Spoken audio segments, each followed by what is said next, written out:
9 hikers walked into the Ural Mountains in January of 1959. None of them walked out. What they left behind? A shredded tent, scattered bodies, unexplained injuries, and a silence that Soviet authorities refused to break became one of the most disturbing, unsolved mysteries in human history. This is the Dyatlov Pass Incident. The group was led by Igor Dyatlov, a 23-year-old engineering student at the Ural Polytechnic Institute. He was experienced, confident. He had done this before. His team of 9 were not amateurs. They were students and graduates, young, healthy, and well-equipped for a winter traverse of Kolachiakl. In the Munsi language, that name translates to something unsettling, Dead Mountain. They set out on January 23rd. By February 1st, they had made camp on the slope of Kolachiakl and prepared to push forward in the morning. It was cold, brutally cold, but they had survived worse. They never made it to morning. When the group failed to return on schedule, search parties were sent out. What they found on February 26th defied explanation.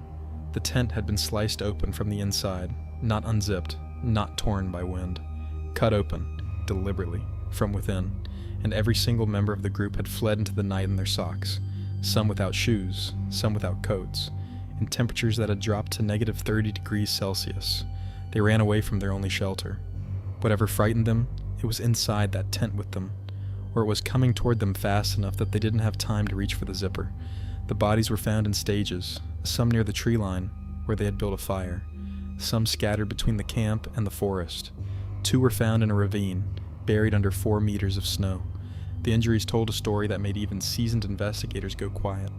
2 of the hikers had fractured skulls. 2 others had crushed chest cavities, the kind of force, investigators noted, consistent with a car crash. 1 woman was missing her tongue, her eyes, and part of her lips. There were no external wounds, no cuts, no bruises on the skin to explain the broken bones inside. The force had come from somewhere that left no visible trace, and their clothing, when tested, was found to be radioactive. Soviet authorities closed the investigation after just a few months. The official conclusion: the hikers died as a result of a compelling natural force. No further details were given. The files were sealed for decades. That phrase, compelling natural force, has haunted researchers ever since. It explains nothing. It names nothing. It feels like a door being shut very deliberately in your face. The theories have multiplied across 60 years. Some point to infrasound, low-frequency sound waves produced by wind passing over the mountain's unique geography, capable of triggering panic, disorientation, and a primal urge to flee. It would explain the blind terror without explaining the physical trauma. Some point to a Soviet military weapons test in the area, something classified, something that tore through the group and forced authorities to bury the truth with the bodies.